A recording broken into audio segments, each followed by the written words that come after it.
Hey, it's Nathan. Before we start, I want to tell you about a job most people have never heard of. There are men who lift houses. Not metaphorically. They dig under a home that's been sitting in one spot for 80 years. They slide steel beams through the crawl space. They stack timber cribbing like a giant set of blocks, and then they raise the entire building, kitchen, china cabinet, sleeping dog and all, 11 feet into the air, without cracking a single pane of glass. The trick isn't strength. Any fool can push. The trick is that you have to lift from 40 points at once, evenly, a quarter inch at a time, because a house doesn't break when you lift it too hard. It breaks when you lift one corner faster than the others. Nobody had ever come at him slow, from 40 points at once, a quarter inch at a time. Stay with me on this one. The way it ends is not the way you think, and the thing that finally took him down is so boring, so unglamorous, so profoundly unsexy, that I promise you it's going to be the part you tell people about. The parish is called Verret. It sits down where South Louisiana stops being land and starts being a rumor, a green shelf of cypress and salt grass laid over black water, cut through with bayous that move so slowly you can't tell which way they're going until you drop a leaf in and wait. There are 2 roads in and 1 road out, and the 1 road out floods 4 days a year, which is a thing everybody in Verret Parish plans their life around, the way people in other places plan around winter. Lucius Roark had lived there for all 47 of his years, minus 22. Those 22 he'd spent elsewhere. Some of it in places you could find on a map, most of it in places where the map was more of a suggestion. Army Special Forces.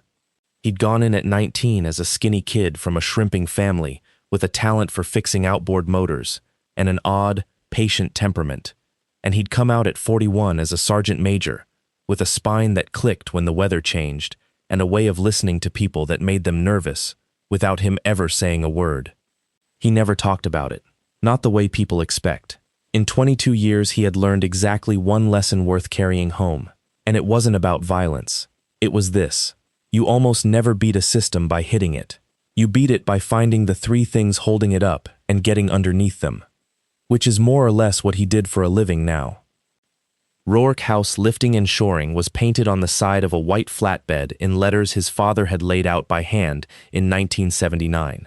Jubal Roark had started the business with a hand-crank jack, a pile of creosote timbers, and a 5th-grade education, back when the government's answer to a flood was a shovel and a prayer. By the time he died, sitting up in a lawn chair watching a storm come in, which is how he'd told everybody he wanted to go, Jubal had raised 406 houses in Verret Parish and had never once cracked a foundation. Lucius had his father's crew, his father's flatbed, and his father's rules, which were painted on the inside of the shop door where customers couldn't see them. Lift it slow. Lift it even. If one corner's winning, you're losing. The work went like this. You crawl under a house in the dark with a flashlight in your teeth, and you learn its bones, where the sills are rotten, where somebody's cousin added a bathroom in 1994 without telling the joists about it. You cut access. You slide steel I-beams through. You build cribbing towers out of stacked oak timbers at every point of load. Then you set the jacks, 30 of them, 40, 60 on a big one. And here's the part that separates Lucius from the outfits that come down from Baton Rouge with a truck and a website. He ran every one of those jacks off a single unified hydraulic manifold. 1 pump, 1 set of hoses. Turn the valve and all 60 rise together, exactly together, because they're all drinking from the same source. The house doesn't know it's moving. That's the whole art. The house should not know it's moving. His daughter Delilah was 16 and had inherited none of his patience and all of his lungs. She swam, distance, the long, ugly events nobody watches, the 1500, the open water races out at Bayou Chene where you have to sight off a water tower and swallow half the parish. She was up at 4:40 every morning of her life, and Lucius drove her to the natatorium in Pregine Landing, in the dark, both of them not talking, the truck heater ticking, a thermos between them. Those drives were the best 38 minutes of his day, and he knew it while it was happening, which is rare. She was built like a set of oars, and she had a laugh like a door slamming, and when she was 11, she'd asked him what he did in the army, and he'd said, I helped people who were stuck, and she'd said, so the same job, and he'd had to go stand in the yard for a minute. Her coach had told him in April that if she dropped 9 seconds, she was looking at a scholarship. She dropped 6 by June. She had a laminated index card taped inside her locker with 3 seconds written on it in marker and nothing else. And then there was Roselle. Lucius had married Roselle Doucet at 24, between his second and third deployments, in the kind of ceremony where somebody's uncle cooks and somebody's cousin sings off-key. The Doucets were an old Verret Parish family, meaning they were related to about a third of the parish and employed by about half of it. Roselle was beautiful in a way that had gotten her a lot of things easily and had left her, at 44, with the specific brittleness of someone who has never once had to be interesting. She worked in the parish payroll office, had for 11 years. Deputy clerk, Verret Parish Sheriff's Office, a title she'd corrected people on at parties. The late nights started in February. Parish budget season, she said, and there was a budget season, so it was a good lie in the way the best lies are. It was 90% true and load-bearing. In April, Mrs. Comeau across the road mentioned to Lucius, in the elaborately casual way of a woman who has decided you should know something, that she'd seen a parish unit parked down by the boat shed a few times. Middle of the day, she said, looking at her azaleas. I figured it was about the ditch. Lucius said it was probably about the ditch. Now, the other thing you need to understand about Verret Parish, and it's the important one. Verret Parish belonged to Talmadge Byrne. He'd been sheriff for 19 years, 4 elections, 3 of them unopposed. In South Louisiana, a sheriff is not a police chief. A sheriff is the single most powerful elected office in the parish. He runs the jail. He collects certain taxes. He controls a budget that answers, functionally, to nobody, and a payroll of deputies who owe him their jobs, their overtime, and in a few cases, their freedom. Tal Byrne was 61, silver-haired, 6'4", and had the easiest smile in the state of Louisiana. He came to every funeral. He remembered every name and every kid's position on every team. He'd hand a widow a check from the sheriff's benevolent fund on her porch in front of a news camera, and then get in his unit and drive 9 minutes to a place where he was somebody else entirely. His brother Osborne ran Byrne Elevation and Marine, which had held the parish contract for residential elevation work for 11 straight years. His sister Adeline was the clerk of court, which meant she controlled every document that had ever been filed in Verret Parish: deeds, liens, warrants, incident reports, the works. His chief deputy was Marvin Doucet, who was Roselle's first cousin. It was not corruption in the way people picture corruption, with briefcases and dramatic music. It was simpler and much harder to kill. It was a family that had gotten hold of every door in a small place and now sat quietly on the other side of all of them. In the last week of August, he took a 4-day job out at Grand Isle, a 1920s chapel that the diocese wanted raised 9 feet before hurricane season got serious. It was a beautiful piece of work and a 90-minute drive each way, so he stayed out there, sleeping in the truck bunk, calling home at 9. Delilah had a meet Thursday. She was going to swim the 1500.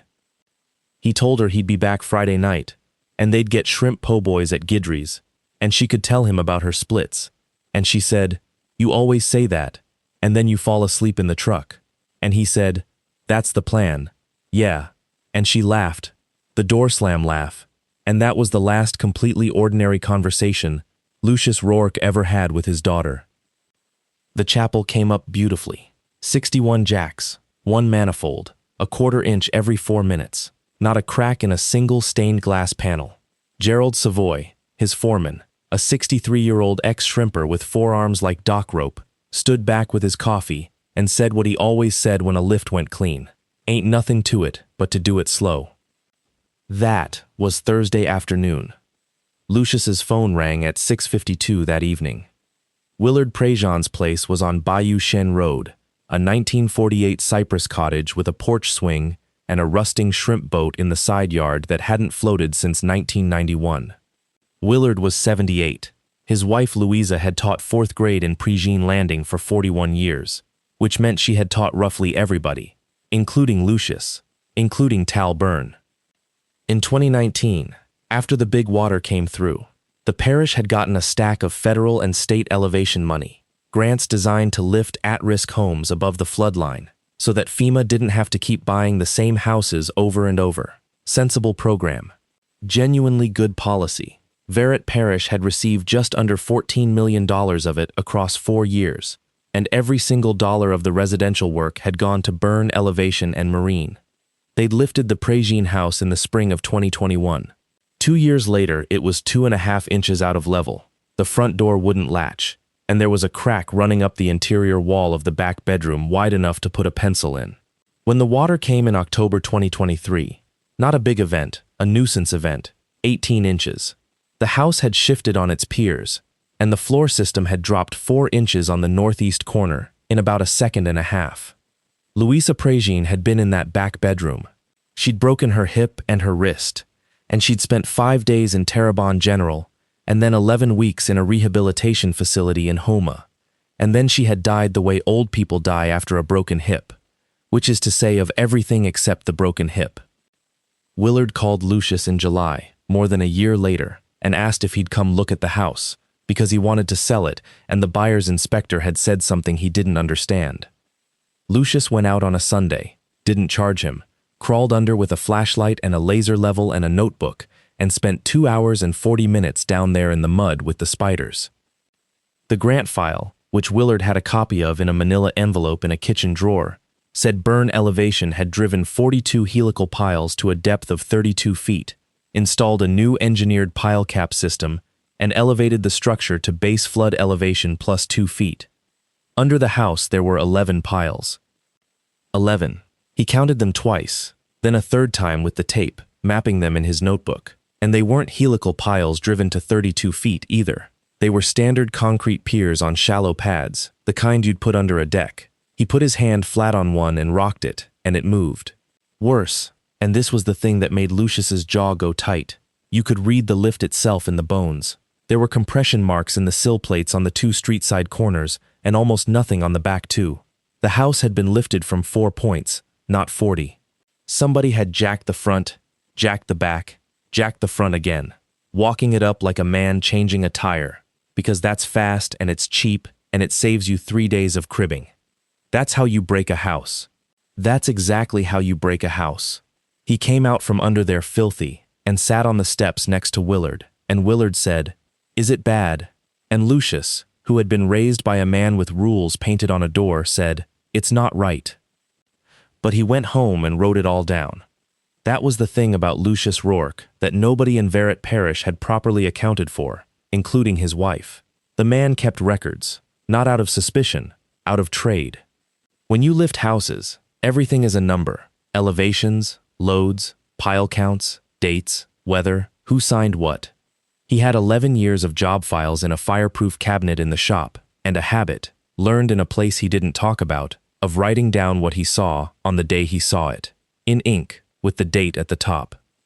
So on a Sunday in July, he wrote 3 pages about the Parish house, drew a plan view diagram of 11 piers where 42 were built, photographed all of it, and filed it, and then he did nothing.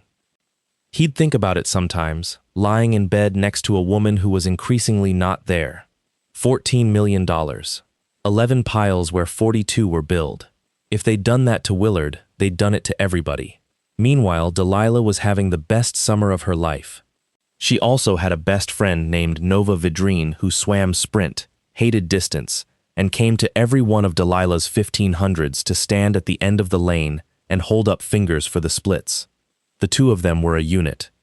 Nova had a phone welded to her hand and a documentarian's instinct, and Lucius had a folder on his own phone of about 200 videos Nova had sent him without being asked. Delilah's turns, Delilah's finish, Delilah after a race lying flat on the deck saying words her father pretended not to hear. And at home, the quiet kept getting quieter. Roselle worked late 2 nights a week, then 3. She took her phone into the bathroom. She started wearing perfume to a payroll office. She got irritable in the specific way of someone who is carrying something heavy and resents you for not carrying it, even though you don't know it exists. 3 days later, Mrs. Kumo stopped him at the mailbox and said the parish unit had been down at the boat shed again, and this time she looked at him instead of the azaleas. He said, "Which unit?" She said, The big one, with the star on the hood. There is one unit in Parish with a star on the hood, and it is not driven by a deputy. Lucius went in the house and stood in the kitchen for a while with his hands on the counter.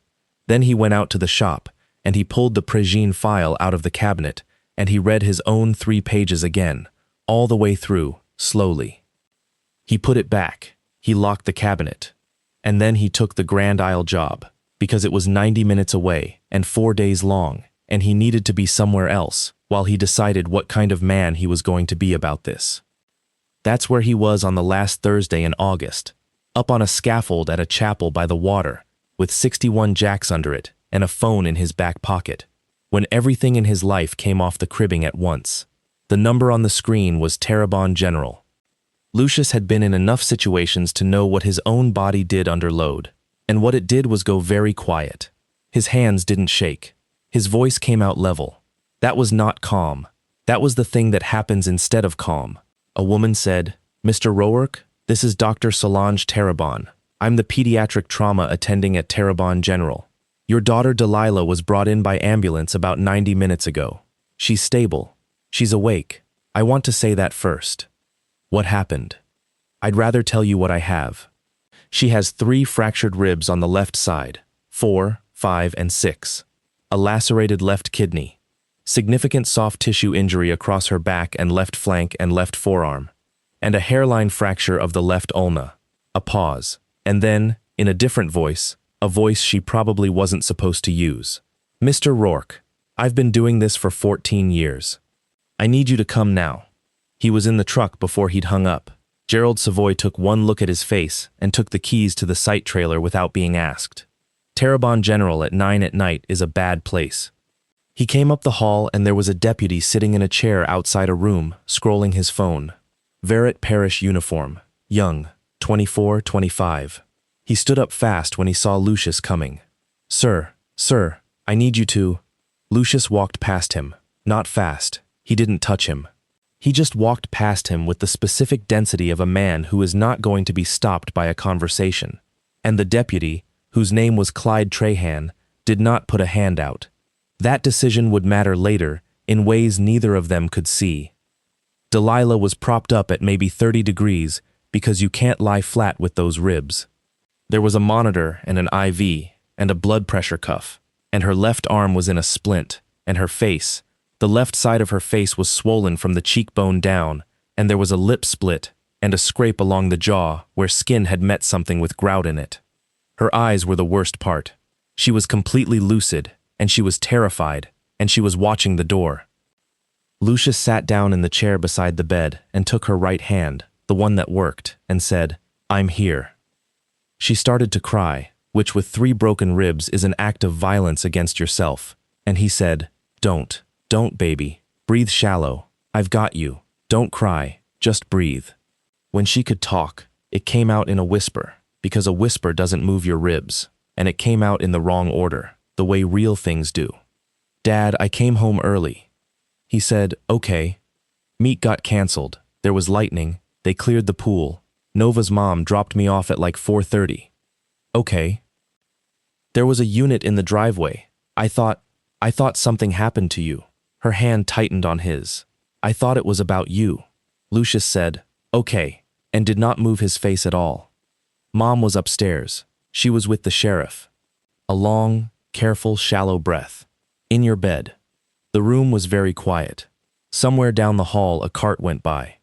"I ran for the phone in the kitchen," Delilah whispered. "The house phone, because my cell was in my bag and I dropped it in the hall. And I got it off the wall and I don't even know who I was calling. You. I was calling you." "I know. There were 2 of them downstairs, Dad, in the kitchen. They were just standing there in our kitchen drinking out of our glasses." Her voice was going. "The big one took the phone out of my hand and put me on the floor, on my stomach. He put his knee on my back. And the other one had his stick out." Lucius said, "Okay, you're doing good. Keep going." He said nobody would believe a kid. Her eyes were leaking and she wasn't wiping them. He said it like he was telling me the weather. He said, "Nobody's gonna believe a kid, sweetheart."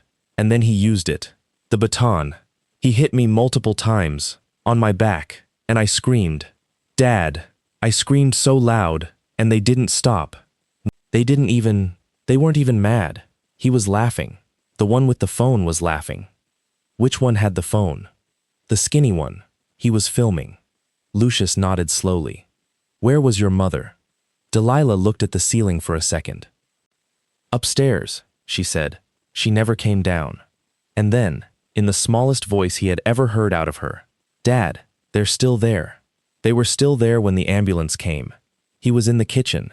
He was still there and he was laughing, and he had his hand on Mom's back. 22 years woke all the way up in Lucius Roark. Here is what most people would expect to happen next, and what Talmadge Byrne had spent 19 years being completely, professionally prepared for. A father drives home at 90 miles an hour and puts his hands on a sheriff in that sheriff's own kitchen in front of 2 deputies and a wife who will say whatever she's told to say. Then that father goes to Angola for aggravated battery on a peace officer, and his daughter is a ward of her mother, and everybody in the parish nods and says it's a shame what happened to Jubal Roark's boy after the army. Byrne had that outcome so thoroughly designed that he had left 2 men in the house to make sure it was available. What Lucius actually did was this. He sat in that chair for 4 more hours. He held his daughter's hand until she fell asleep at about 1 in the morning. Then he went out into the hallway, and he sat down on the floor with his back against the wall across from her door, and he took out the small waterproof notebook he carried on every job, and he clicked his pen. And at the top of a clean page he wrote the date and the time, and then, in the small square handwriting of a man who has written 1,000 field notes, what I know, what I can prove, what they will say. 3 columns. He filled them for 2 hours. Because here's what 22 years had actually taught him, and it wasn't kicking doors. That was maybe 6 months of the 22. The rest of it was unconventional warfare, and the entire theory of unconventional warfare is that you do not fight the regime. You are outnumbered, outarmed, and outlegitimized. You will lose. What you do instead is find the population the regime is standing on, and you take it away, one piece at a time, until the regime is standing on nothing and falls over from its own weight. You don't fight the water. You get above it. At 7:15 on Friday morning, Dr. Solange Terabon came in with a resident and a tablet and closed the door. I'm going to tell you what's in my documentation, she said, and then I'm going to tell you what happened at 4 this morning. The documentation was this: 3 rib fractures with a pattern of impact she had photographed and measured, a grade 2 renal laceration, contusions across the left flank, left scapular region, and left forearm that were linear, parallel, approximately 3 centimeters wide, with central clearing. Central clearing, Lucius said. When a cylindrical object strikes tissue, the blood is pushed out from directly under the impact and pools at the edges. You get 2 parallel bruise lines with pale skin between them. It's called a tramline contusion. She looked at him over the glasses. It's not a fall. You do not get a tramline contusion from a fall.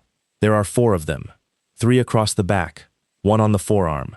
That one's a defensive injury. She raised her arm. You wrote that down. I wrote all of it down, with a scale reference and a body map, and I photographed it at admission with the timestamp, and I entered it in the chart at 8:04 last night. She paused. At 4 this morning, the on-call hospital administrator asked me whether I was comfortable with my language in the chart. He'd had a phone call from the parish. And I told him I was extremely comfortable with my language in the chart, and that I would be making a mandatory report to the Department of Children and Family Services this morning as required by state law, and that if anyone would like to discuss my language further, they could do it in writing. She took the glasses out of her hair and put them on and looked at her tablet.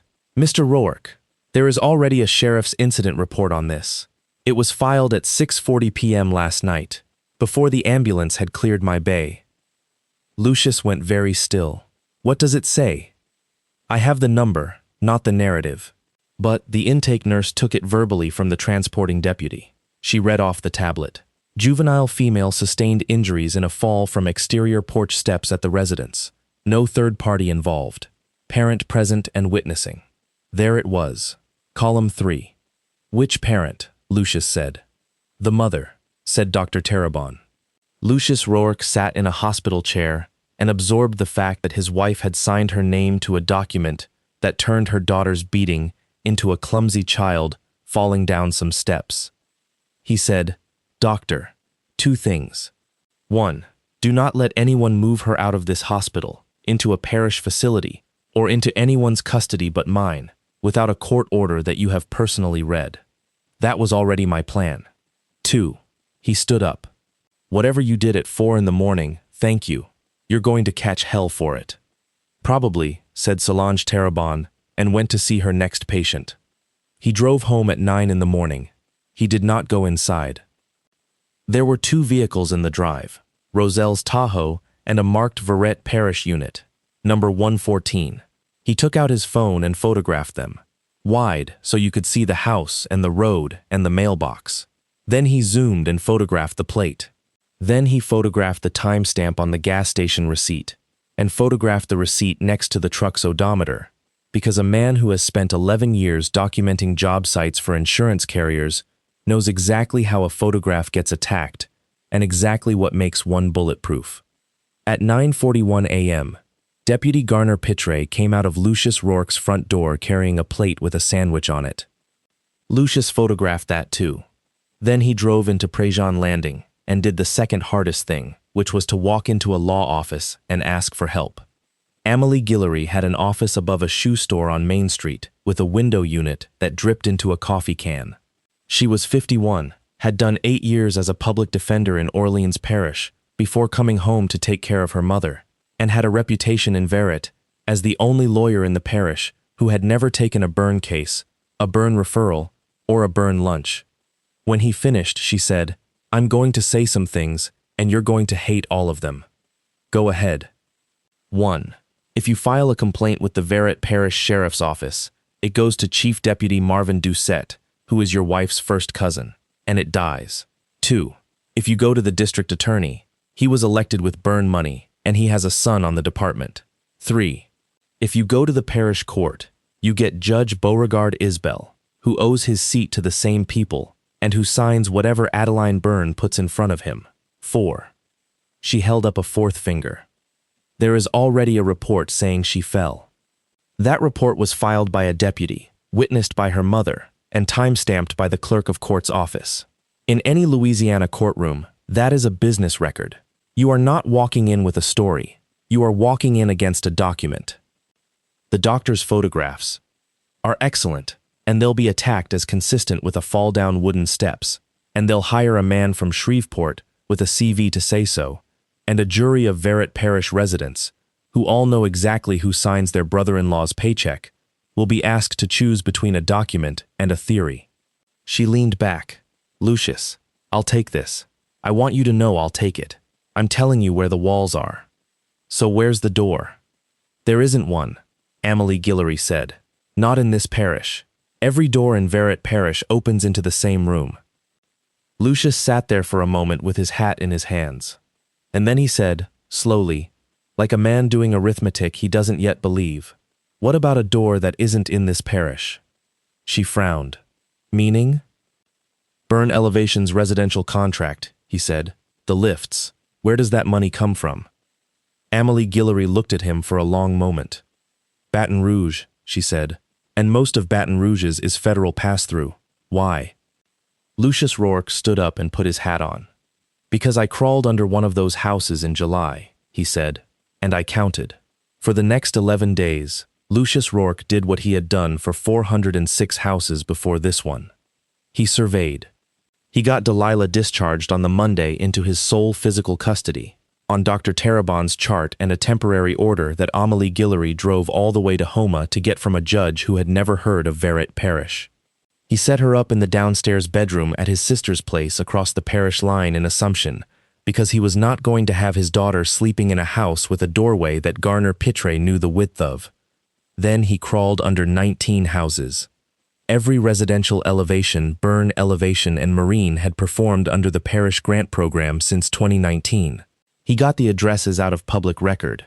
Adeline Byrne controlled the courthouse, but the state's grant reporting portal was in Baton Rouge, and it listed every funded property by address, because transparency requirements are boring, and nobody in Verret Parish had ever imagined a man would sit down and read them.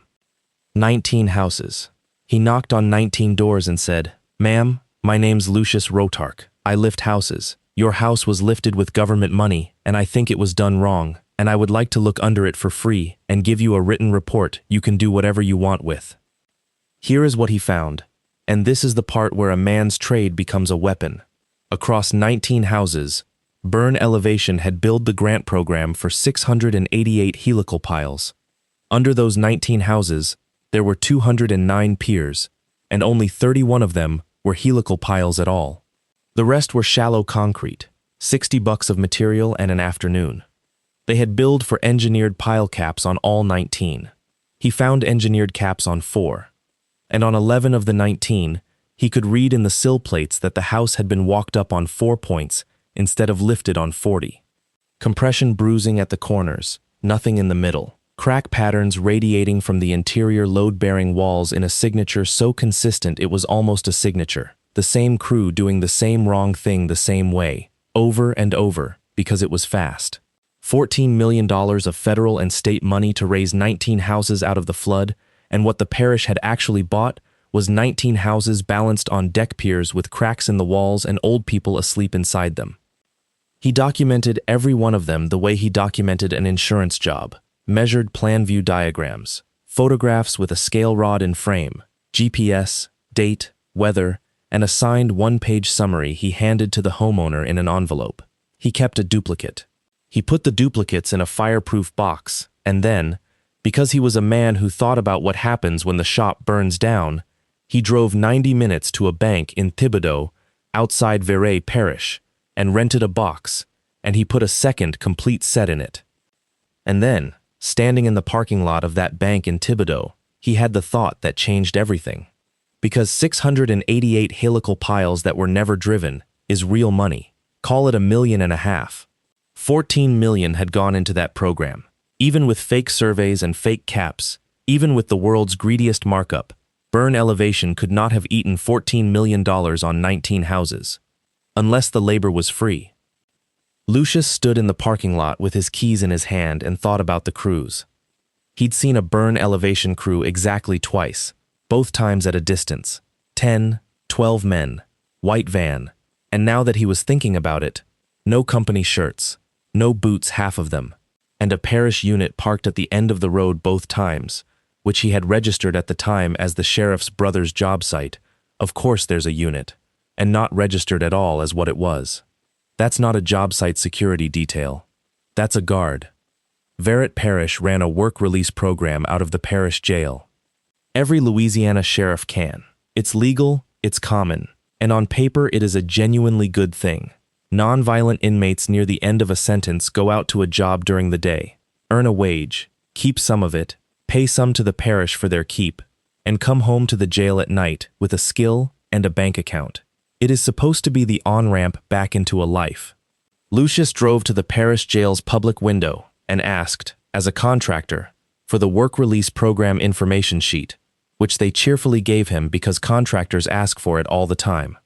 Verret Parish Sheriff's Office work release. Participating employers pay the standard prevailing wage for the work classification directly to the sheriff's office. The sheriff's office deducts room and board, program administration, transport, and mandatory savings, and remits the balance to the participant upon release. He read that paragraph 4 times in the truck. Then he went home and pulled up the federal grant terms for the elevation program, which are public, which are also boring, and which contain a clause that Lucius Roark understood better than almost anyone in the state of Louisiana, because he had bid against it for 11 years. All construction work funded under this award shall be performed at wage rates not less than those determined by the Secretary of Labor under the Davis-Bacon Act. Davis-Bacon, prevailing wage. On a federally funded construction job, you cannot pay a man $9 an hour to drive piles. There is a published rate for every classification in every parish in Louisiana, and for a pile driver operator in Verret Parish in that year, it was $38.50 an hour, plus fringe. Burn Elevation and Marine had certified, on a form, monthly, under penalty of perjury, for 4 years, to a federal agency, that it was paying its workers prevailing wage. And Lucius was now fairly sure that Burn Elevation's workers were parish inmates whose wages went to the Verret Parish Sheriff's Office, out of which the Sheriff's Office deducted room, board, administration, transport, and mandatory savings. 19 houses. 4 years. If they'd certified $38.50, and the men had actually received 40 cents on the hour, the difference didn't disappear. It went somewhere. It went to a room where somebody counted it. And here is the beautiful, ugly, load-bearing fact that Lucius Roark arrived at, alone, at a kitchen table, at 11 at night. The person who processed the Verret Parish Sheriff's Office payroll was his wife. The next morning, he drove 2 hours and 40 minutes to a strip mall in Metairie, in Jefferson Parish, and parked outside a suite with a small blue seal on the glass door. U.S. Department of Labor Wage and Hour Division, New Orleans District Office. He went in with a banker's box. Nobody in the history of Verret Parish had ever guarded this door. Talmadge Burn had spent 19 years building a fortress against sheriffs, state police, district attorneys, the press, the FBI, and the ballot box. He had never in his life considered the Wage and Hour Division of the Department of Labor, because nobody does. They don't have jurisdiction over corruption. They don't investigate beatings. They have no interest in who is sleeping in whose bed. They have jurisdiction over one single question, and it is a question with no politics in it at all. Did the workers get paid what the law says they get paid? The investigator's name was Josephine Broussard. She was 56, wore a cardigan in August, had been a wage and hour investigator for 29 years, and had the particular deadpan of a woman who has spent 3 decades listening to employers explain why the rules are different for them. She let him talk for 11 minutes without interrupting. Then she said, "Mr. Roark, do you understand what you're actually alleging?" "I think I'm alleging wage theft." "You're alleging that a Louisiana sheriff's office supplied incarcerated workers to a federally funded construction contractor, owned by the sheriff's brother, that certified payrolls were filed with the state and the federal government, stating those workers received prevailing wage, and that they did not." She wrote one line on a pad. "That is not wage theft. That is a false statement on a certified payroll, which is a federal felony, on every single one of those forms." How many months of forms are we talking about? Lucius did the math. 4 years, monthly, on 19 properties. Josephine Broussard put her pen down. "Mr. Roark," she said, "may I keep the box?" He drove home feeling something he hadn't felt in 11 days, which was traction. It lasted about 6 days, and then Talmadge Burn hit back, and Lucius learned exactly how much of his own life the sheriff could take apart with a phone. It started small and administrative, which is how it always starts. On a Tuesday, the Verret Parish Permit Office informed Rokehouse Lifting and Shoring that its contractor registration had been placed under administrative review pending documentation irregularities. No specific irregularity was named. 3 active jobs stopped. On Wednesday, a parish code officer red-tagged the Boudreaux job on Highway 70, a house that was, at that moment, sitting 8 feet in the air on cribbing. A red tag means all work ceases.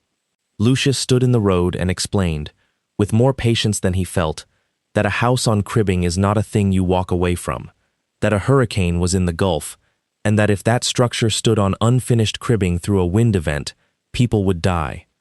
The code officer said he was sorry and that he had his instructions. That night, Lucius and Gerald Savoy and 2 men went out there at 2 in the morning and finished the lift and set it on the piers illegally, in the dark, in the rain, unpaid, because Jubal Roark's son was not going to leave a house in the air. On Thursday, the Verret Parish Sheriff's Office impounded Roark's equipment trailer, 60 jacks, the unified manifold, 40 tons of oak cribbing, $110,000 of gear, off a public right-of-way, citing an expired inspection sticker on the trailer. The sticker had expired 9 days earlier. It was, technically, entirely legal. Without the manifold, Lucius Roark could not lift a house. That was, of course, the point. On Friday, they took Gerald Savoy. He was pulled over on Bayou Chene Road at 6:40 in the morning on his way to a site. The deputy said he'd crossed the fog line. There was a search. There was, in the bed of Gerald's truck under a tarp, a small quantity of a controlled substance that a 63-year-old shrimper with 2 grandchildren and no record whatsoever, had never seen before in his life. Bond was set by Judge Beauregard Isbell at an amount Gerald could not make. And 9 days later, Gerald Savoy, a man with a functional knowledge of hydraulics, cribbing, and pile driving, was assigned to the Verret Parish Work Release Program and put on a crew. A burn elevation and marine crew. Lucius got that phone call standing in his shop looking at an empty space where his trailer used to be, and for about 90 seconds he was closer to going to Talmadge Burns' house than he had been at any point since the hospital. Then he sat down on an overturned bucket, and he breathed, and he understood two things in the same moment. The first was that they had just done a genuinely evil thing to a good man, and that it was his fault, and that he would carry that.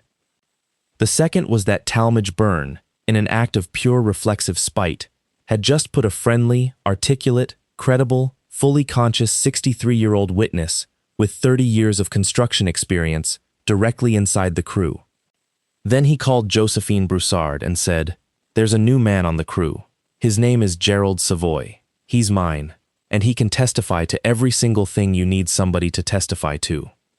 And then, in the second week of October, Roselle filed. Not for divorce, for custody. The petition said that Lucius Roark had removed a minor child from the parish without the consent of her mother, that he suffered from untreated post-traumatic stress disorder related to military service, that he had made escalating and paranoid accusations against parish officials, and that the child was in danger. There was an affidavit attached from Chief Deputy Marvin Doucet, describing Lucius's increasingly erratic surveillance behavior, including photographing sheriff's vehicles. The hearing was set in Verret Parish before Judge Beauregard Isbell. Delilah came to it in a wheelchair, 7 weeks out, because she still could not sit upright in a hard chair for an hour. She had a healing yellow-green shadow under her left eye, and she was down 11 pounds, and she had not been in a pool since the 28th of August. Roselle came in a gray dress and did not look at her. That was the low point. Standing in a parish courtroom, business ruined, foreman in jail, equipment impounded, wife across the aisle, daughter in a wheelchair, in front of a judge who had already decided, in a parish where every door opened into the same room. Judge Isbell granted temporary joint custody with the mother as domiciliary parent and ordered the child returned to the marital home in Verret Parish within 72 hours. Amelie Guillory was on her feet before he finished. Lucius put a hand on her arm. He leaned down to his daughter and said, very quietly, 72 hours is Friday. We're not going to be here Friday. Delilah, 16, 3 broken ribs, whispered back, where are we going to be? Her father said, in front of somebody they don't own. They did not go back to Verret Parish on Friday.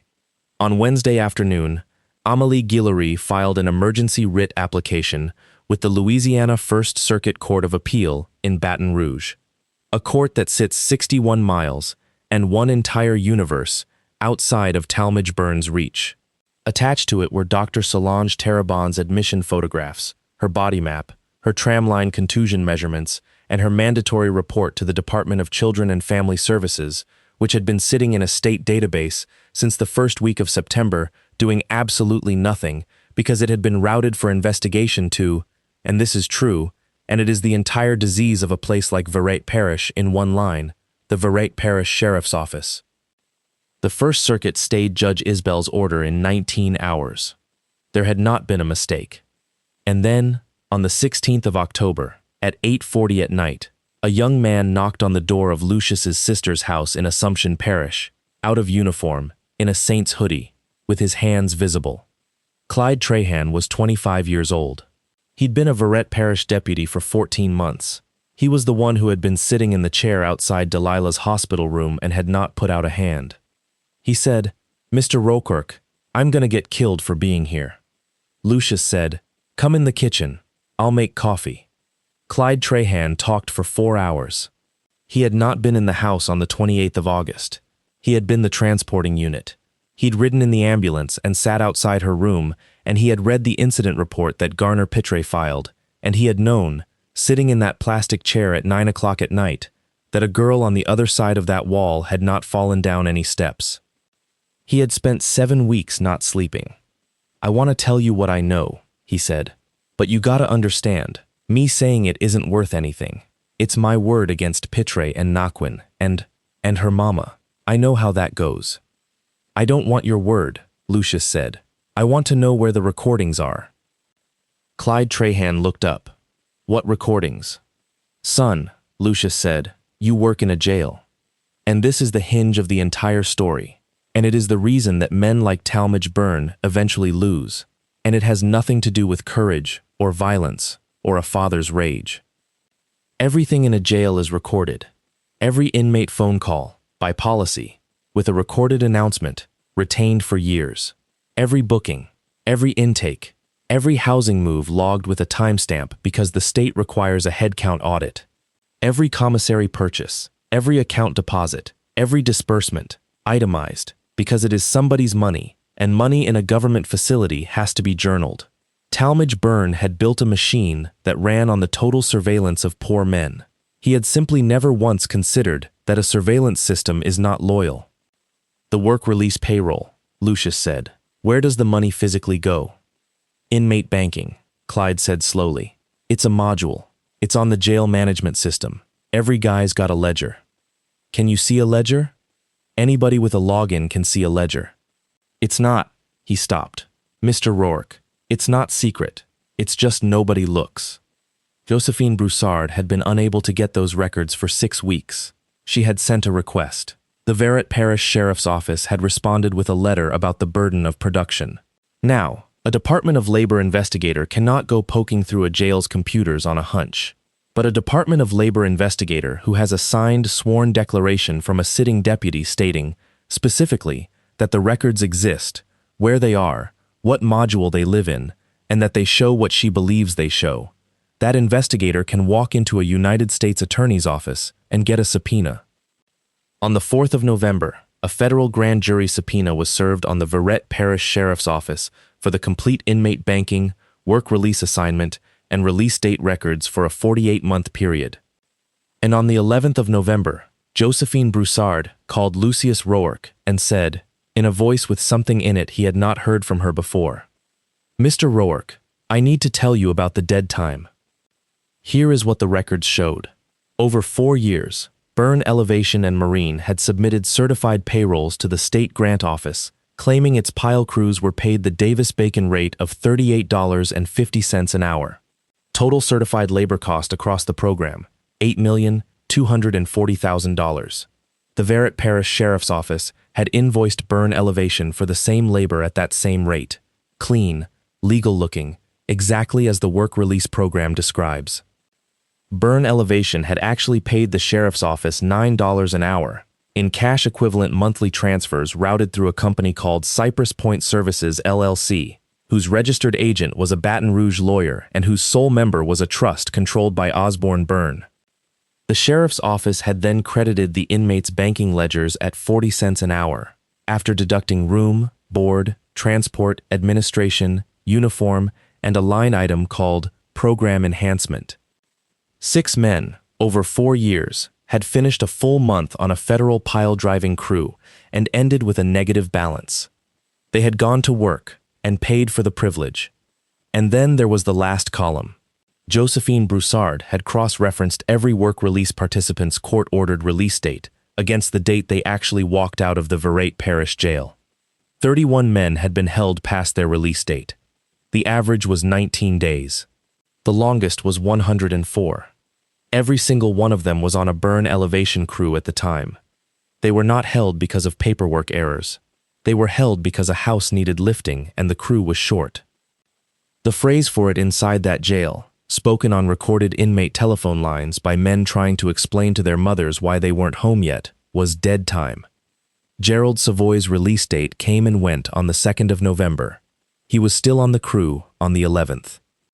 Lucius Roark listened to all of it standing in his shop, and then he sat down on the concrete floor with his back against the empty space where his equipment used to be, and he put his hand over his eyes, and for the first and only time in the entire 9 months, he cried. Not for himself, not even, right then, for Delilah. For 31 men whose names he did not know, who had done their time, and been kept, and made to work, and charged for the room. There was one more thing, and Nova Vidrine brought it. Delilah's friend had spent 7 weeks doing what a 16-year-old with a documentarian's instinct does, which was refuse to let it go. In the second week of September she had, without telling anybody, started a group chat with every kid in Parish High School whose parent worked at the sheriff's office, on the theory, correct as it turned out, that deputies talk at home and teenagers hear everything. On the 20th of October, a sophomore named Rylan sent her a video that his older brother had sent him in August and told him to delete. 19 seconds. Vertical. Shot from the doorway of a kitchen Lucius had rebuilt with his own hands in 2016. You can see the back of a very large man in a Parish uniform. You can see a black expandable baton in his right hand. You can hear a girl screaming, not crying, screaming, the sound a person makes when their body is being damaged. And you can hear a second man's voice, close to the microphone, laughing and saying, "Get it, get it, get it." And at 7 seconds, the camera swings up and to the left, and for a full second and a half you can see a silver-haired man of about 60, standing at the kitchen counter in a white undershirt, with his uniform trousers on and his belt undone, holding a glass of iced tea, watching, unbothered, the way a man watches a dog get into a garbage can. That video went to the FBI on the 21st of October, and to nobody else, because Lucius Roark understood something that almost every person in his position gets wrong. Every instinct he had said, put it on the internet, burn him in front of the whole state, let everybody see. He did not do it. Because the moment that video is public, Talmadge Byrne is a defendant with a public relations strategy. Evidence gets tainted, witnesses get prepared, Cypress Point Services LLC gets dissolved, a jail server gets a hardware failure, and 31 men become a rumor. You do not lift a house by grabbing one corner and pulling. The FBI civil rights agent's name was Ivy Camo, and she'd been working color of law cases in Louisiana for 11 years and had, she told Lucius once, exactly a 60% conviction rate, which she described as very good, and I think about the other 40% every night. The assistant United States attorney was a man named Ulysses Lemoyne, Eastern District of Louisiana, who had a picture of his grandmother's shotgun house in Plaquemines Parish on the wall of his office, and who read Lucius's 19 envelopes over one weekend, and came back Monday and said, "You did all this yourself?" I lift houses. Mr. Roark, in 18 years I have never received a citizen complaint with a survey attached. There were 4 separate levers, and they were deliberately kept in 4 separate hands. The Department of Labor had the certified payrolls, 39 false statements to a federal agency. The U.S. Attorney had the False Claims Act case on the pile counts, 688 billed, 209 in the ground, on a federally funded program. Treble damages. The FBI had the color of law case, deprivation of rights under color of law resulting in bodily injury, against Garner Pitre and Eldon Naquin. And, because the video showed a sheriff standing 9 feet away doing nothing while it happened, and because a sheriff has a legal duty to intervene, against Talmadge Byrne. And the 4th lever was the one nobody outside the room knew about, which was involuntary servitude. 31 men held past their release dates and compelled to labor. Title 18, United States Code, Section 1589. Forced labor. That one carries 20 years. The ribbon cutting was scheduled for the 14th of March. They held it at 1411 Bayou Cheyne Road, a neat white cottage, 11 feet in the air on fresh piers, with a wheelchair ramp switching back down to the yard and a red ribbon strung across the bottom of the new stairs. It was Willard Prejean's house. Talmadge Byrne stood at a podium in the yard in his dress uniform with the sun coming through the live oaks, and he was magnificent. He talked about resilience. He talked about neighbors. He talked about how in Parish we take care of our own, and about how his own daddy had lost a house to the water in '65, and how that's why this program mattered to him personally. And there were about 140 people in that yard, and a good number of them were genuinely moved. Osborne Byrne stood to his left in a golf shirt. Adeline Byrne stood to his right with a folder. Roselle Roark stood in the 3rd row in a blue dress, because the sheriff's office administrative staff had been asked to attend. and because she had spent 7 months being told by everyone around her that the whole thing had blown over. And in the fourth row, in a wheelchair she absolutely did not need anymore, and had specifically requested, sat a 16-year-old distance swimmer with a hell of a sense of theater, next to her father, who was wearing a clean shirt and had a folded envelope in his shirt pocket. Talmadge Byrne cut the ribbon at 10:52 a.m. At 10:54, he was still shaking hands when 3 vehicles came up Bayou Chene Road and did not stop at the shoulder. What happened next took 11 minutes, and Lucius Roark did not move from where he was standing for any of it. They took Garner Pitre first, at the edge of the yard, because he was armed and closest to the crowd. Eldon Naquin went down beside a Parish truck. Chief Deputy Marvin Doucet put his hands on his head before anybody reached him, which told everybody in that yard a great deal about what Marvin Doucet had been expecting for the last 6 months. They took Osborne Byrne out of a golf shirt in front of a television camera. And Ivy Comeau, 5'4", in a windbreaker with 3 letters on it, walked up to a 6'4" sheriff at his own podium, in his own parish, in his dress uniform, and said something quiet, and Talmadge Byrne looked past her, across the yard, and found Lucius Roark's face in the crowd. Lucius did not smile. He did not nod. He did not say a word. He held up his right hand, flat, palm down, and raised it, slowly, evenly, about 6 inches. It is the hand signal a lift boss gives his crew. It means, everybody up together. Talmadge Byrne understood it, because he'd grown up in Verret Parish, and he had watched Jubal Roark's crews his entire life. They put him in the back of a car in front of 140 of his neighbors. Roselle got to Lucius before the agents did.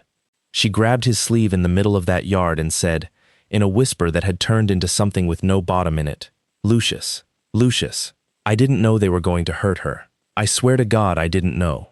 And Lucius Roark looked down at his wife of 23 years. "I believe you," he said. Her face broke open with relief. "That's not the part," he said. "The part is that you heard her screaming, and you stayed upstairs, and then you signed the paper that said she fell." He took her hand off his sleeve, gently, the way you'd move a tool off a bench. "There were 4 of them, Roselle," he said. "You're the one she can't get over." Then he walked across the yard to where a 78-year-old man was standing alone under an oak tree looking at his own house 11 feet in the air, and he put a hand on Willard Prejean's shoulder, and the 2 of them stood there together while the parish came apart behind them. The federal indictment ran to 109 pages. Talmadge Byrne pled not guilty, went to trial in the Eastern District of Louisiana 14 months later, and was convicted on 31 counts of forced labor, 6 counts of conspiracy to defraud the United States, deprivation of rights under color of law resulting in bodily injury, and obstruction. The forced labor counts are what got him. 31 men testified. 22 of them had never told anyone, including their families, about the dead time. He was sentenced to 28 years. He was 62 years old. Osborne Byrne took a plea and got 11 years, and the False Claims Act judgment against Byrne Elevation and Marine came in at just over $39 million, which is what happens when you treble $14 million and add penalties per false claim. The company evaporated. Cypress Point Services LLC evaporated. The Baton Rouge lawyer who was its registered agent surrendered his license. Adeline Byrne got 4 years for obstruction for a series of things she had done to documents in a courthouse basement in the 2nd week of November. Garner Pitre got 9 years. Eldon Naquin got 7, and the extra 2 he did not get were the direct result of him being the one who filmed it, which is a sentence Lucius Roark has enjoyed saying out loud on several occasions. Marvin Doucet cooperated from the 2nd week and got 20 months. Clyde Trahan resigned the day after he signed his declaration, testified for 2 days at trial, and now works for the state fire marshal's office in Baton Rouge. He and Lucius have dinner about twice a year. Neither of them talks about it much. Roselle Roark pled to a single count of misprision of a felony and accessory after the fact, related to the incident report, and served 14 months. She and Lucius were divorced by mail. She has not seen Delilah since the yard. Josephine Broussard retired 18 months later, after 29 years and 1 case that everybody in the New Orleans district office still talks about. Lucius sent her a card. She sent back a note that said, in its entirety, "You brought me a box with a survey in it. Never met a whistleblower who did his own math. JB." The 31 men got their wages, not right away and not easily.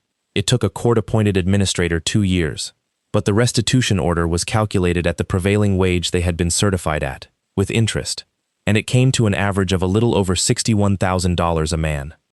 Gerald Savoy's charge was dismissed in February, when the deputy who found the substance in his truck bed became a cooperating witness. He came back to work in April. He has never once mentioned it, except one time when Lucius tried to apologize and Gerald said, "You think I'd rather be the man who did that, or the man it got done to? Don't insult me, Lucius." And 19 houses in Parish had to be lifted again. The federal restitution funded it. It went out for bid. Roark House Lifting and Shoring won 11 of the 19, which Lucius still describes, precisely and without irony, as the most complicated money he has ever made in his life. They started with 1411 Bayou Cheyne Road. They took Willard Prejean's house all the way back down, pulled the 11 deck piers out of the ground with a chain, drove 42 helical piles to 32 feet, built the cribbing, set 60 jacks off one manifold, and brought that 1948 cypress cottage up 11 feet at a quarter inch every 4 minutes over 3 days. And when it was done, the front door latched for the first time since 2021. Willard stood in the yard the whole time. He was 80 by then. He said, at the end of the 3rd day, Louisa would have had something to say about all this. Lucius said, "What would she have said?" And Willard thought about it, and said, "She'd have said you were a slow child and it turned out fine." Delilah swam again on the 9th of February. Not a race, just a pool, at 6 in the evening, at the natatorium in Prejean Landing, 5 months and 12 days after the 28th of August.